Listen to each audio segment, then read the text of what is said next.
Before we begin, a warning that today's episode includes the topics of rape, sexual assault, and incest. So if one or all of these topics are difficult for you, you may want to skip this episode.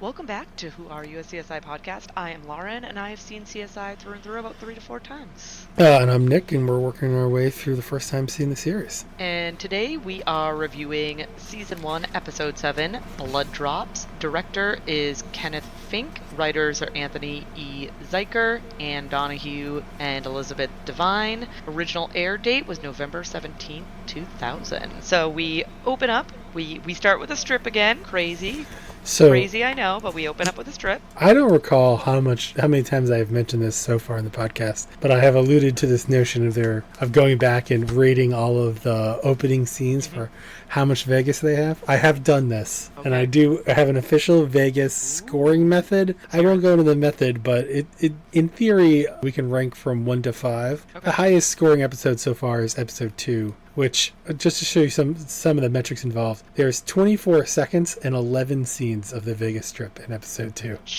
opening. And it's like right on the cusp of what I would consider a 4 or 5. Okay. This episode only had 2 scenes over 8 seconds. I kind of have to make some decisions sometimes about like whether a scene is Vegas or not. Like typically like the neighborhood scene where they're just getting ready to pan into like the house, which we had one of those that doesn't necessarily count. I'm mostly looking for the glitz and the glam. Yes. But like I think I counted Lake Vegas Mead. Proper is what you're looking for. I counted like the Lake Mead scene, I think, in that one episode. But in general, we've had 1 3, 3 1s, and this is our second 2. So as a general thing, maybe when we get up to like the first column holds 20 episodes in my spreadsheet in the back of my notebook. So when we get to 20, maybe we'll post it on Twitter or something. If you can't tell, Nick does analytics for a living. Yeah, this is That's what he does. It's not what I do, obviously, but it is what Nick does for work and for fun. Yeah. Sometimes at work I will like randomly make a data visualization of something, and someone will be like, "Oh, this is really cool. Like you didn't have to do this." I said, "You didn't have to do this." I did. I was compelled. So we yes. We open on the strip. We then go to the burbs, and then we also focus on bunny statues for a while. Which seems a little strange and out of place. Like they really hung on those bunny statues for a while. I wrote in my notes, "It must be bunnies," which is a reference to the musical episode of Buffy the Vampire Slayer. Oh yeah, from my childhood. Yes. But then in the second watch through, I wrote down they didn't do anything with the bunnies. No. There's bunnies on the front. There's bunnies inside the house. There's bunnies everywhere. I don't know what scene got cut out, but there is no reference to bunnies. No. Other than like some imagery in the first couple scenes. Plenty of references to buffalo. No further references to the bunnies. So we move to a girl coming out of the house screaming, "Help me, help me." She runs to the neighbors. We then cut to Grissom arriving to the house, and there's press all over the place, like press is everywhere, and we find out that 4 people in the house are dead: the mom, the dad, and the 2 boys. After we learn this, we see an officer, playing like a regular officer, come out of the house. He gets sick. Grissom can't understand why, because Grissom is just conveniently clueless when it's convenient for Grissom to be clueless. And the officer, who I wrote down later, his name is O'Reilly. It didn't Sergeant O'Reilly is I think his O'Reilly. Name. I thought he was the mayor. Oh, he was not. He's definitely not the mayor. I thought they called him. I thought they were like Mayor O'Reilly. Grissom was like later in the episode.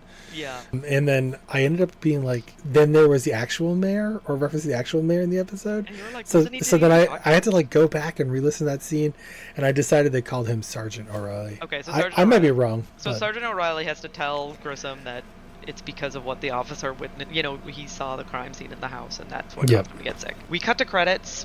We then go to Grissom walking into the crime scene with another officer. He asks that officer to take notes for him, and so this scene is a whole scene of Grissom basically dictating to the officer, right? Saying, is Is this person not a CSI investigator? He's not a CSI. I think he's just an officer. I think he's Oh. just a police. Like I think he's just Uh, a police. I think he's just a police officer. I don't think he's a CSI. Because he tells him like you won't need your kit or something, or he He tells him says to leave it outside. leave your kid outside, but I don't. Or Yeah, maybe he's a brand new CSI. But that's what I was thinking. Yeah. maybe he's a brand new CSI. I wrote down that he was an officer, but maybe he's a Well, brand new CSI. clearly he's not a series regular, or else he would know who he is. This is true. I mean, after his performance at this crime scene, he may have been let go. Yeah. So Grissom notes that the air smells like copper, so that must mean that there's a lot of blood. They find Dad in the hallway. There's no drag marks. He has multiple stab wounds. This is pretty soon after this. The officer starts to think that he's going to be sick. Sarah arrives to help him out. So Sarah basically excuses this officer slash junior CSI, and he Who knows? leaves. And we find out that Sarah doesn't know how to turn off. I just watched Hot Fuzz, so if anyone knows Hot Fuzz well, you'll know what I'm talking about. So we go to Grissom and Sarah going into the master bedroom where they find the mother. They realize that she has no defensive wounds. She was most likely killed in her sleep. Then we cut to Grissom She's going like into... Oh, still bleeding too. Like yes, the blood is dripping Yeah. off of her fingers. I was like, I was thinking. Then I was remembering like, well, the girl just ran out of the house, so like, the police would respond pretty quickly. I guess Chris gets there not long after that. So the whole thing, like, but I mean, blood coagulates pretty fast. I was like, I think they were just trying to amp up how gruesome it was. But I was like, this lady's still bleeding. Sheesh. Yeah, so she's still bleeding out, and Grissom then goes into a room that says, Brenda's room, or it says Brenda on the door, and then he ends up in the brother's room. He tests the, like, blinds behind the brother's bed and realizes that they're Yes. locked, so you have to think, like, he believes that he wants to make sure that that's not how the killer got in, right? He tests the blinds are fine. I check out this because, like, probably most teenage boys, there was a million things on the mantle in front of those blinds. Yes. Yeah, they'd Had all be anybody knocked off. come in that window, they would all be They'd be splattered on knocked the floor. over. Yep, and they find another quote-unquote cult symbol on the mirror in the brother's room. Which they never really do anything with. They mention it a little bit later, but they don't really do anything with it. Yeah. I agree. They never be like, oh, why did you do this, or why did you do that? No, we never find the why. Yeah. And in the scene, we then see the other brother on the floor. We cut to Grissom outside. He wants the paramedics there. He then wants his entire shift there, and says that the only crime scene in this is the only crime scene in Las Vegas tonight is this crime scene. With the circles, he had a line, and this will be important. This is important because this is going to be Nick's first failed prediction of this episode. Ooh, let's hear it. He says, like, someone left a message. Yes, I think it's when he saw the second set of circles or something. Yeah, we just don't know what it is yet, or we don't... And I wrote, oh, this is going to be the guy from the first episode. Because in, like, the first episode, there's, like, this notion with the... it was the scene with the dude who made the horror props. Yes. Right? And it's like, this person knows forensics. Right? And you never really know who killed the guy in the bathtub. Right. Yes, we don't get any, and I was thinking, oh, it's been like 6 episodes. They're bringing this storyline back. I was like, I wrote that down. I was like, oh, this is going to be a good prediction when this gets paid off later. And then, like, it didn't take very long for that to get thrown out the window. Nope. Like, early on in the episode, that's not true. And so I was like, oh, I got to tell him when my predictions are way off as well, Yep. And we have a quick little news montage, just a series of clips from the news talking about the crime, and then we go to, I believe it's O'Reilly with Tina, the older sister. She's claiming that she needs, he's saying that they need her clothing. She just wants to be with her sister. And then we have a spot the guitar. We do. It took me the better part of 5 minutes to guess which sister this is. The younger because sister. they are so iconic. No. There's 2 actresses. They're related.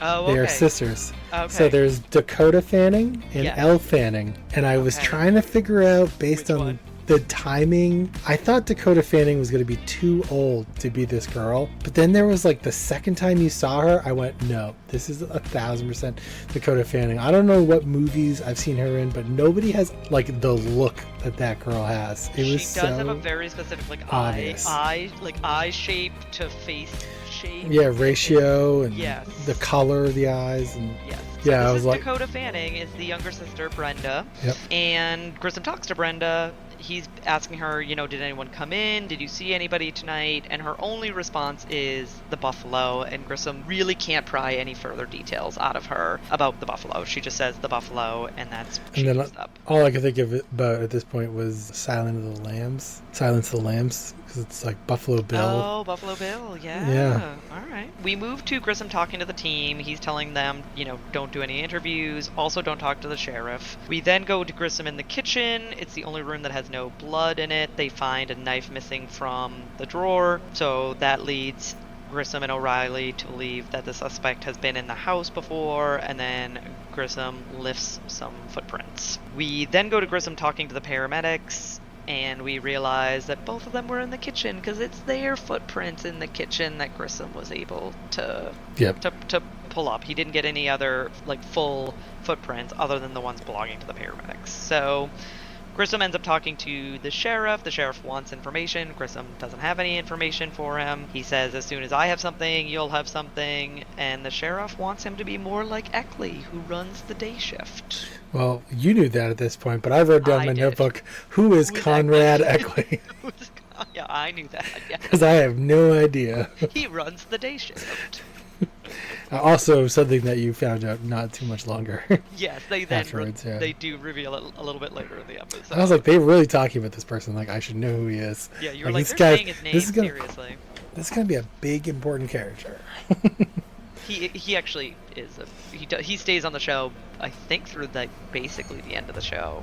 So then Grissom ends up talking to Sarah. He wants Sarah to transport Brenda to the hospital. Sarah is not thrilled about this. And then we do this little, we move to this little montage of Warwick, Nick, and Catherine collecting evidence. So we see Warwick finding tracks in the mud near the house. Yeah. We see Nick taking pictures and then finding the beady, which is like a self-rolled cigarette, basically, is from my understanding. I've never been a cigarette smoker. So I've never heard that term before. I've never heard of that term. I was like, that feels like it was a real flash in the pan slang. Yes. Yeah. Yes, right for this 2000. Could be very frame. California too, which is something that happens a lot. Yes. I don't think it made its way to New England. But they made a big deal about it, being Yes, they kept repeating, slang they're like, what does that mean? And only the cool kids knew what it mean. We also see Catherine collecting blood. We have a short scene of Grissom, and this does come up later, which is why I want to call it out, of Grissom wanting to see all the personal property belonging to the victims once it's ready. So the coroner's assistant is taking the bodies out of the house, and Grissom is very purposely saying, I want all the personal property. This is when Nick gets frustrated, punches the wall, says the kid should be at, I want to say T-ball, that's not right, it's the Pop Warner. My brother used to play in Pop Warner. That's what it is. He's like, this kid should be playing Pop Warner. Like a door or a door frame or something. Yeah, something like that. I literally said punches walls / door. They also really make a big deal out of this for what I don't know why. They keep bringing up his hand hurts later. And yes, they do. This is something in multiple instances that they bring up. We find out that the blood samples have been sent off to the lab, and this is the only other time that they bring up the quote-unquote cult symbols, where Grissom and Catherine I believe it's Grissom and Catherine talking about this, that it's not, they don't actually think it's a cult, they think it's an imitation. Catherine says, I've studied the Manson murders, this isn't actual cult behavior, this is imitation, and this is when Grissom tells his theory that he thinks the mother died first, the father went to protect the kids, but he also knows that there should be more blood. There's something not quite adding up in this scenario at the moment. And this is when Catherine suggests, or I think maybe Grissom suggests, they talk about maybe the teen daughter, but they admit that if it was the teen daughter, she would need help. So boyfriend? There's possibly ? So there was a scene earlier when Grissom first gets there, he's talking to O'Reilly. He says that there's 2 surviving daughters, but they couldn't take the dad soaking wet or something, right? Because I guess the dad was alleging the dad's a big guy and that they were little, so they kind of ruled them out early on. Yes, so it makes sense they would need like the girlfriend, the older daughter would need help, like a boyfriend or something. Yep. And then we pop on over to Sarah admitting that she's not good with kids, so she's very worried about having to be in charge of Brenda. I am not good with kids. Look, I'm not asking you to adopt her. Just take it over to Sunrise for a psych eval, will ya? She walks into the room where Brenda is. Has made a little drawing. I think Sarah says something like, "Oh, that's a nice picture. That looks nice." And so Brenda immediately like scratches out the picture and then like knocks over the crayons. And then we move to Jim Brass interrogating Tina, the older daughter. She says that she heard footsteps in the kitchen. She hid in the closet. And then Grissom, harkening back to like if she did it, she would have needed help. He asks her if she's seeing anybody special. Yes. And she is like, no, I hook up with different guys, like nobody special. And then Grissom brings up like any of those not so special gentlemen called Buffalo, which you can see she has like a certain look on her face when he says that, but she says no. Yeah, I wrote down that the daughter clearly knows who the Buffalo is. Yes. Which, Grissom is chasing down like a red herring for him, basically, at this point. Yeah. Because, spoiler alert, we will find out that she does know who killed her whole family. Yeah. It wasn't the Buffalo. Nope. But, yeah, so it's like, she has that look on her face, and, it could be a number of reasons why it's there, but, yeah, I was like, yeah, she definitely knows who the Buffalo is. Right. And they kind of bring up, it must be normal to hear footsteps in your house. Why tonight were you freaked out by those footsteps? And she claims that she knows her family's footsteps. These footsteps were different. I would love to hear from anybody who feels like they would know, like, who was walking around their house and, like, if they heard a bunch, and it's not just, like, footsteps, like, I heard a body dropping in the hallway, you know what I mean? Right. Like, we had really noisy stairs growing up because we lived in a house that was built in, like, 1880 something, and so I could tell you who was coming up the stairs based on the sound, right? So, like, I could tell you, like, I don't recognize those footsteps coming up the stairs because, like, I knew where people stepped and, like, how hard they stepped, and you know what I mean? Like, yeah. And they I mean, the thing is, do they really believe her? No, but they're also not, like, following up with any good questions. No, they're just like, all right, they're like, all right. Yeah, but, I mean, they weren't going to get anything. Like, they don't want to advance the story that way. I get it, but it was kind of like, you're kind of like rolling over and just being like, all right, I'm just going to choose to disbelieve you versus investigate. Right, yeah, right. That was that one thing where I was kind of like, you could do a little bit more here, I guess. Push a little further. Like, nah, we're going to call it here. We move to Nick and Warwick discussing the tracks that they found. Warwick is saying that they're a step down from a motorcycle, and Nick brings up, and this is one of the multiple times that they bring up the BD, and someone doesn't know what it is, and somebody has to explain what it is. I don't know why they're like so hyper-focused on this BD. And then we go, technically this is also another Spot the Guest Star. We go back to... the hospital? Yes, we go back to the hospital with Sarah and a family services representative talking to the doctor who is your Spot the Guest Star. Yes, from the first. I forgot that he made another appearance in the show. Yeah, I totally forgot. You're not a guest star once you appear more than once, though. So okay. So I saw that. I was like, I wrote down. There's also like, we've talked about it a bunch of times, but I think the guy who plays O'Reilly, he's been in 1.5 million things. I think he's been in a ton of. I think he's like that guy. He's a character actor, right? So he's always in. But typically reserving Spot the Guest Star for somebody who's been in something noticeable and big, and maybe a slightly more recognizable name for people. But yeah, I think when people show up more than once, then we're. All right, so we're gonna scratch out that Spot the Guest Star because it's their second showing. No theme music. No theme music. Here. I gotta find theme music. Thank you for the reminder. It's gonna rip off like Star. What's the show? The talent show? Star something. America's Got Talent? No, he's older than that. They would be okay. Yeah. Anyways, I think the Jackson 5 are on it. Like that's how old we're talking about. Okay, I know what you're talking about, but I don't know the name. But yeah, it has like it's very like 70s music. Yeah. We'll see what we can find. And the doctor is recommending that Brenda get like a psychological, like a head exam, psychological exam. and the family services rep tries to take over, but Brenda goes to stand with Sarah, and Sarah states that she isn't leaving her. So she seems to have flipped very quickly on her "I don't do well with children" line. Her and Brenda seem to have connected. We head on over to Catherine in the bedroom. The family services thing was kind of weird. I think that's mostly to set up for that scene later with the joke scene. With I think with Catherine. Right. Yeah. Yes. Not the joke scene then. Yeah. So we go to Catherine in the bedroom. We get a little montage of her taking putting the picture markers down, taking pictures, and then labeling pictures. We hear a clock chime, and that's when she says, "Oh no, like Lynn's," and you can see that she kind of panics.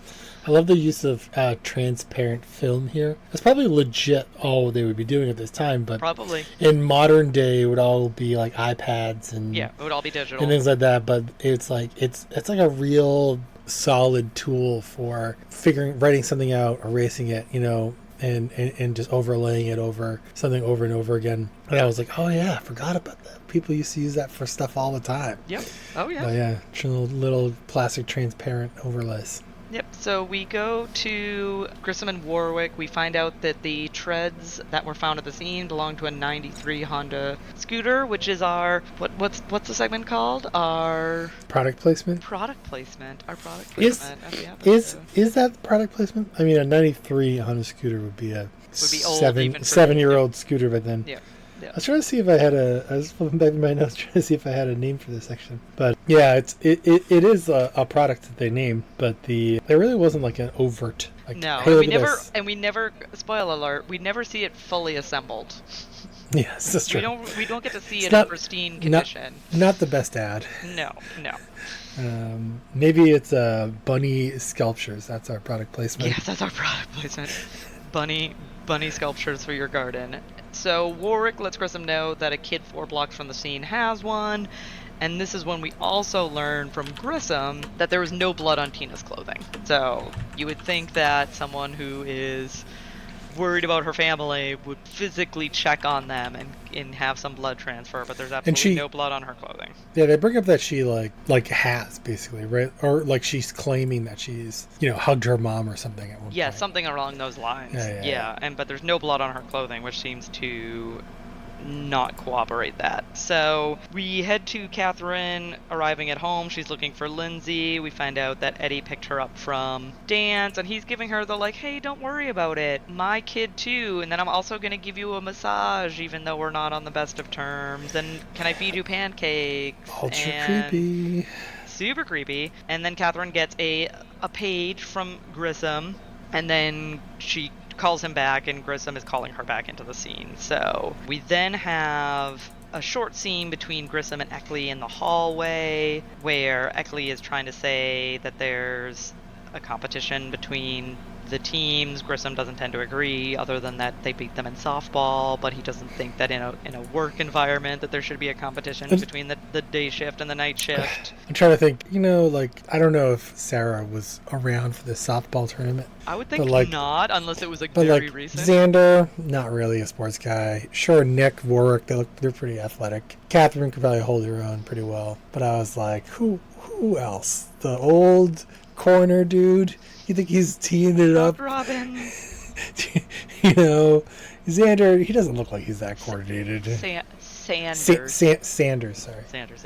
Not to be confused with Buffy. Xander from. I was gonna say, we did talk about Buffy earlier today, so I can understand the confusion. But I mean, I guess there's probably a whole bunch of other people working there that you don't quite see. Also, I have no idea what the day shift looks like, and quite frankly, the Ponius Conrad Eckley does not look like he's a great. He's probably not a kind of guy who was picked first in high school for a softball team. Yeah, probably not. We move to Warwick, and Jim Bratt's interrogating a teenage boy. He lets them know that Tina is a freak, which Warwick. Thankfully, Grissom wasn't in the room, because Grissom would have no idea what this teen was talking about. Warwick immediately is like, oh, sexually. Like, he means sexually. And the teen says that he doesn't know where the scooter is. Times are tough financially for his family, and he shares it with 3 other guys. We then move to the night shift in like the break room. Sarah's letting them know that Brenda responds to the name Buffalo. She freaks out when she hears it, and then does a nice little joke about leaving the girl in the car, which has Grissom and Catherine horrified until she's like, give me some credit, like she's at the hospital. Don't worry about it. I really like that scene. I really liked this scene. I was like, this is a solid scene. It's like, I don't know, it really shows you the difference between a nerdy person like Sarah and the nerdy person that is Grissom. Yes. Right, in a lot of ways, she's like a little like him, right? That's why he likes her. Yes. But she's also doesn't have that sort of like out of touch. She's very much, she understands what she's talking, like she understands the moment. Yes. And she's just like pulling their leg, and they believe that she would do that right, for a brief second. For a brief moment, they're like, "Oh my God, she left the kid in the car." Yeah. Give Sarah more credit, I guys. left the AC running or something. She said, "I left the window cracked." Yeah, I left the window cracked. That was like the chef's kiss of that scene, because it was like it just took it to that next level, where you're like, "Oh yeah, that was good. I like that." It was so good. We head on over to Catherine and Grissom talking to Tina, the older sister. They're pressing her as to why she doesn't have any blood on her clothing. Her answer is that she was scared and she just ran to the neighbors. Like, that was just how she responded to it. And we move to Jim Brass and Nick talking to the 3 other guys that share ownership of the scooter, and the last guy that they talk to asks for a lawyer. And then after this, Jim Brass leaves, and then he goes to smoke a beanie, and then has I can do this because like Basic Instinct and Sharon Stone, like I know my rights. It was such a weird scene. It was such a weird scene. And so Nick confiscates the beaties, and then he also asks if he has any matches, and he confiscates the match book from him. Jim Brass then goes into where Grissom and Catherine are with Tina, and says that the kid that asked for the lawyer is Jesse Overton. Tina again looks noticeably nervous. She again wants to see her sister. We quickly pop over to Nick matching the matches. Yes. Making a match. I was like, Nick matches matches. What was the other matchup? We had a bunch of bullet line matchup scenes. But didn't we have, the toenail clipping? The toenail clipping. The toenail clipping matchup? Toenail clipping. That's what reminded me of the toenail clippings. Yep. I was like, 50% of these murders have been solved by matching a broken inanimate object against another inanimate object. Yes. We pop on over to Jim Brass and Grissom looking over trash bins where they find our terrible product placement in pieces. So, Yep. Bad product placement. They find the getaway vehicle in pieces in the trash bin. And they also find bloody jeans. And so from this, Jesse pleads guilty. Extremely bloody jeans. Like, don't you Bloody. think your mom would ask why there's so much blood on your jeans? I mean, I think the idea is that he immediately got home and He did put changed out of them and put them in the bin. He did put an entire motorcycle on top. So That is true. That is true.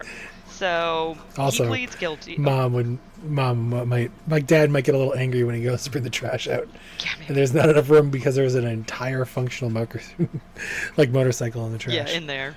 I'll just say, I've been good with trash at my new place, but they only do recycling every other week. I have to be very particular about what I put in recycling, because it fills up fast. Yeah. I do a lot of recycling in my house, and it's a bummer that they only pick it up every other week. They pick up trash every week. Recycling is every other week. What's bizarre? We do double recycling buckets at our house. Oh, okay. Because Okay. we produce way more recycling than we do trash, especially with Amazon boxes. But Oh my gosh. I have so many boxes from moving that it's going to take me a year Oh, yeah. to recycle all the boxes from moving.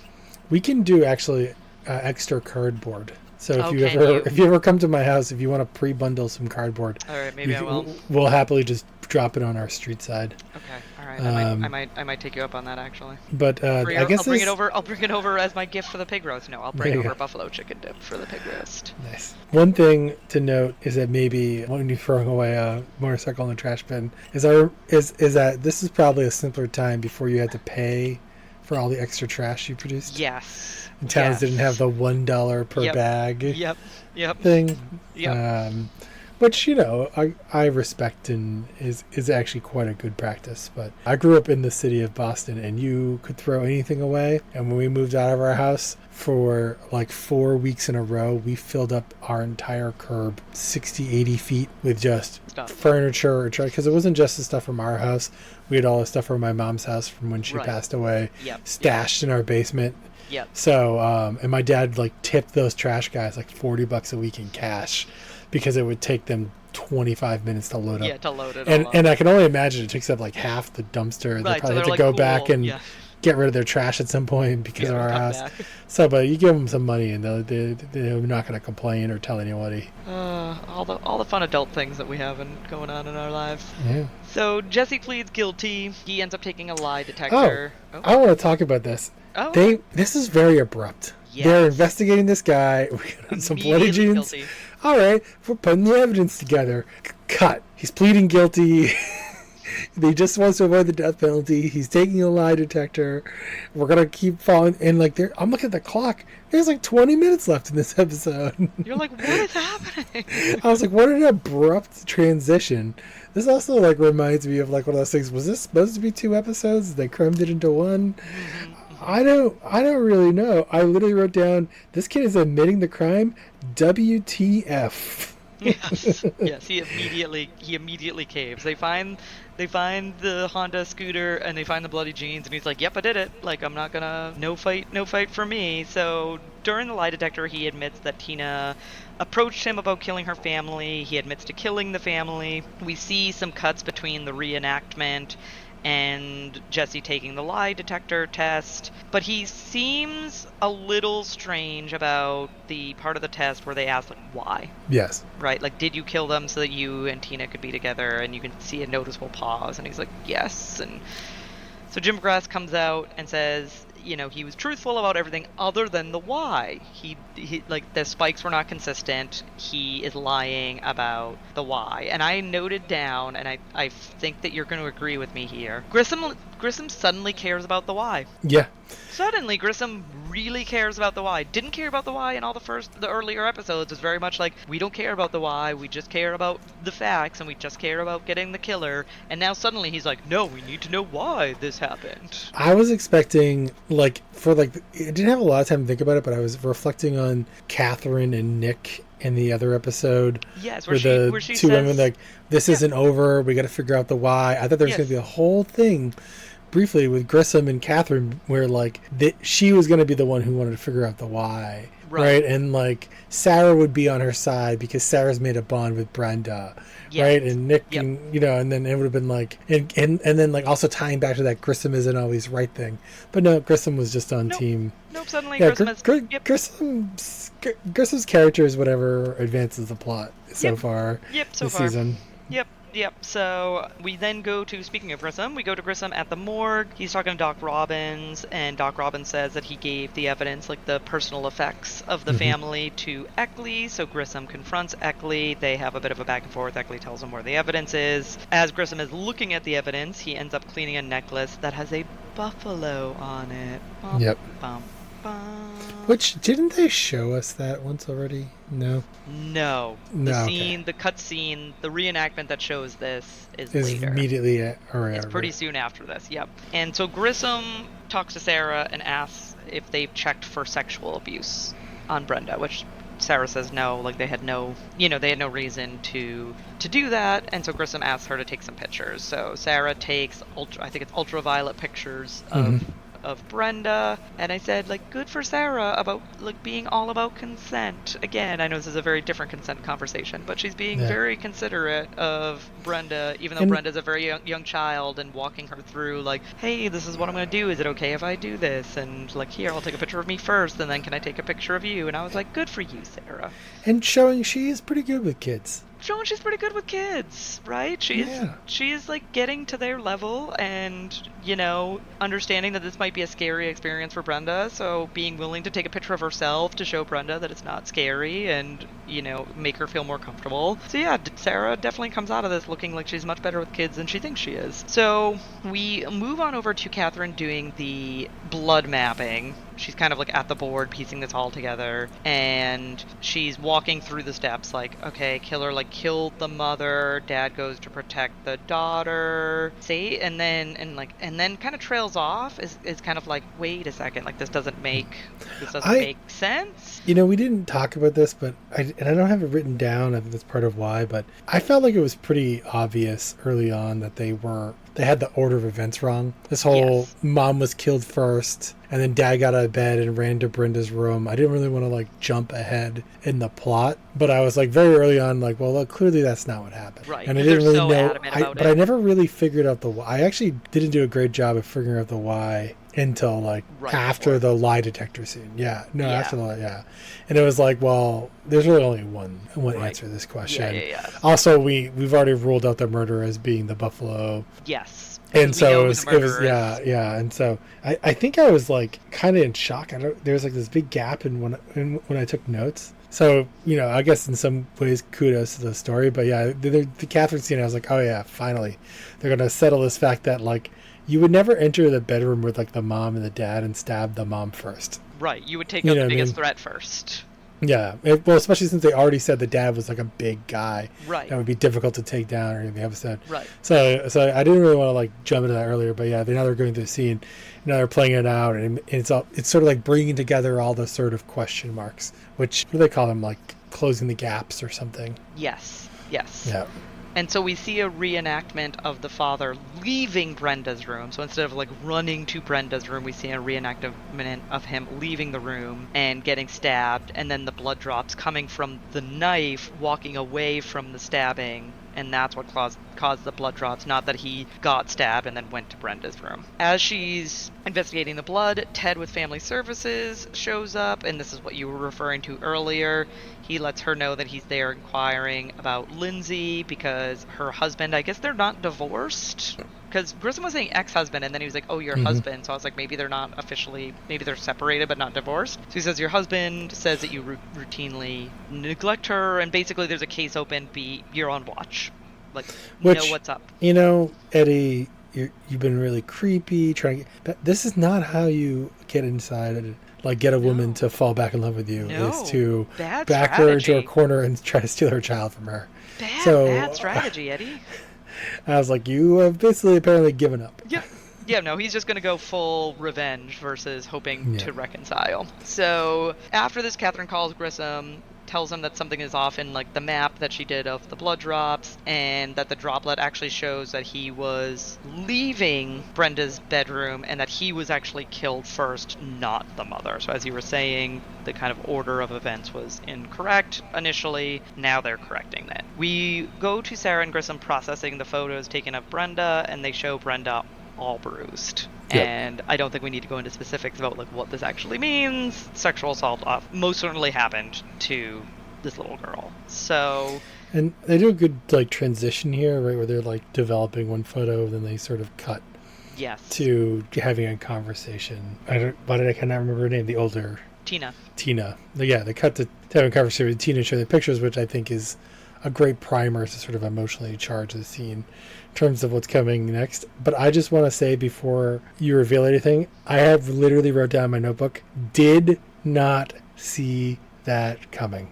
Oh, all right. So this was a surprise. Okay. I was like, and I wrote it out and I underlined it. I was like, missed the boat on that. On the second watch through, they did a really good job with like these little moments. And then it like all makes sense. And so maybe we'll dive into that at the end.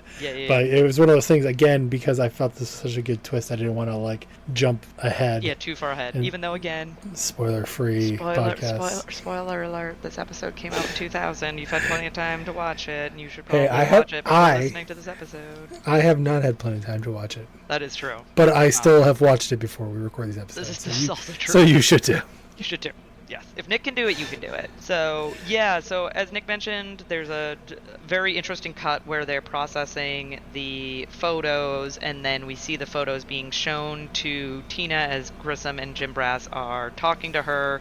So they're letting her know that they have evidence of sexual assault against Brenda and that the father was in the room that night. And Grissom goes on to explain that blood falls in a certain way depending on the motion of the victim, and that's how they could tell that the father was leaving Brenda's room that night. And when they ask her, like, they understand why she would kill the father. They ask her why she would kill the mother and her 2 brothers. And her response is that they should have protected me. And so this is our first introduction to, which again makes sense. Like, I don't think I picked this up the first time I watched this episode either. It would make sense that Brenda would not be his first victim. Like, if he has an older daughter, it makes a lot of sense that, like, he didn't wait until he had a younger daughter to do this. This makes sense that he targeted his older daughter first. And then, which was not the shock to me, by the way.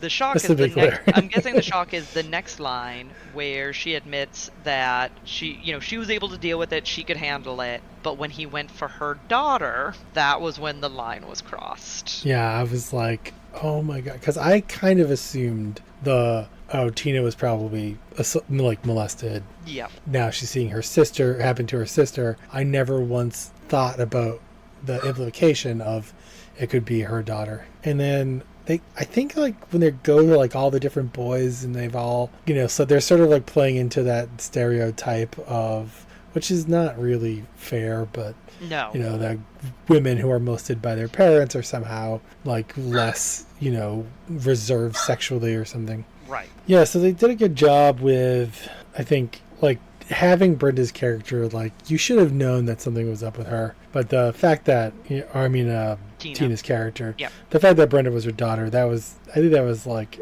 an extra, it was a solid curveball. And then, the scene that I went back to on the second watch the most was when they're first outside and they won't let Tina see Brenda. Yes. And Brenda's in shock because it's both like Brenda's shock isn't just her family was killed, it's that she was just assaulted. Right. And like she really is in this like real state of shock, and Tina wants to hug her. She wants to be with her. Right. And it's extra powerful now, like on the second watch through, knowing that that's her daughter and then just her sister. Right. And that she and also like knowing for sure. I don't think when you're first watching that scene, you're jumping to that conclusion that she also went through this. Right. Right. And so it was just a really good scene. I just like really amped up the writing in the episode and the payoff in the episode of just all these little things. I agree. No, I think 100%. So Tina says that Brenda might hate her, but at least I protected her. So she feels justified in her actions. Even if that means that her daughter hates her, at least in her mind, she protected her daughter when no one protected her. Yep. Although, only question mark I had is they made it seem like the younger brother was pretty young. Pretty young, yeah. I can't quite blame the younger brother in this one. Maybe he's sort of like the older brother. Yeah, I mean, I feel like the older brother has some personal responsibility in the situation. They made him seem like he was like 15, 16, like about the same age as Tina. Yeah. So if not older. So I was fine with the younger brother. Looked like he was like 6. He looked way too young to be to be considered responsible for not protecting, especially when much mom older sister and older brother are probably telling him, not paying attention. Right. Don't pay attention. Yeah. Ignore that. You know. Also, he goes to bed at like 7. Yeah. He's missing it. We have a shot with Sarah, with Brenda at the hospital. They're holding hands. It's very sweet. And we then see Catherine leaving the locker room. Grissom tells Nick that it'll be back to normal in 24 hours, which is supposed to be regarding Nick's hand.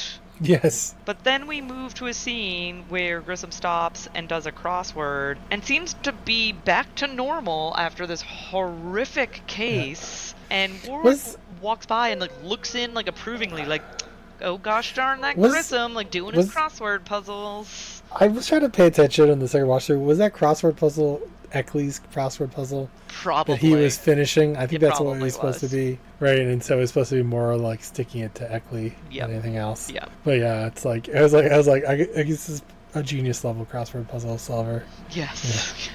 He can do the basic newspaper ones because he does his genius crossword puzzles. And that is the end of the episode. So Nick, what did you think about this episode? I like this episode. This is a good episode. I'm very curious what you thought of this episode, because we have discussed a few times that you really like the 3 crime, 3 plot Two episode. or three crimes, yeah. And this is not one of those. No, but I thought it was a really good episode. Yeah, I also think that this was a really good episode, and I think trying to remember the first time I watched it, I also feel that, similar to you, I probably wasn't super shocked to find out that Tina was also being molested, but I was floored to find out that she was Brenda's mother. Like, Yeah.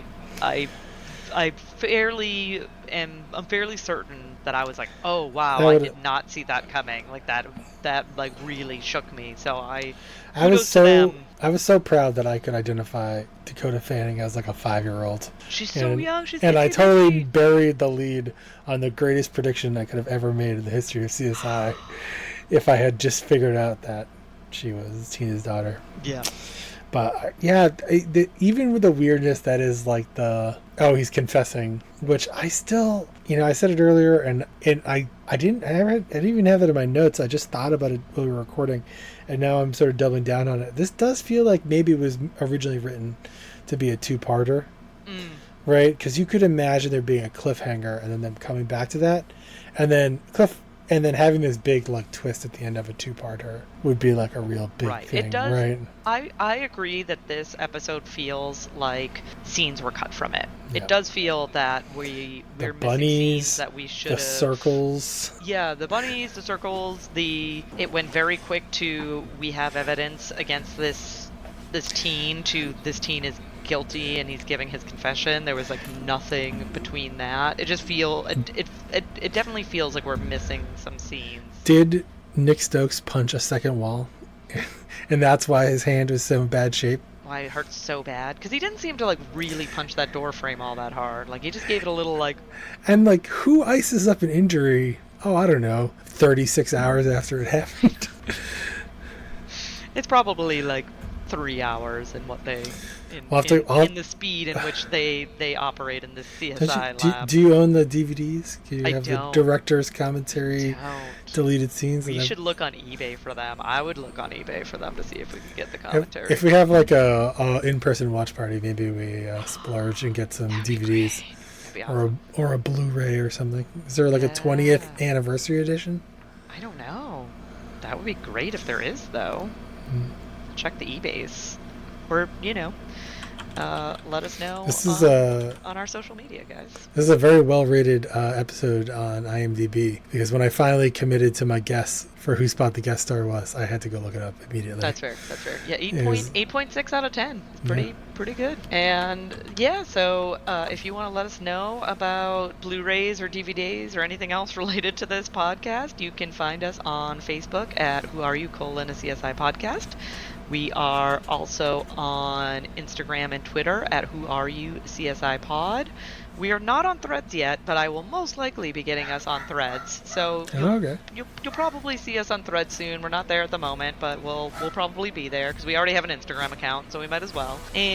Or you can email us at whoareyoucsipod@gmail.com. And next week we will be back with Season 1, Episode 8, Anonymous. And yes, we'll see you then. No spoilers.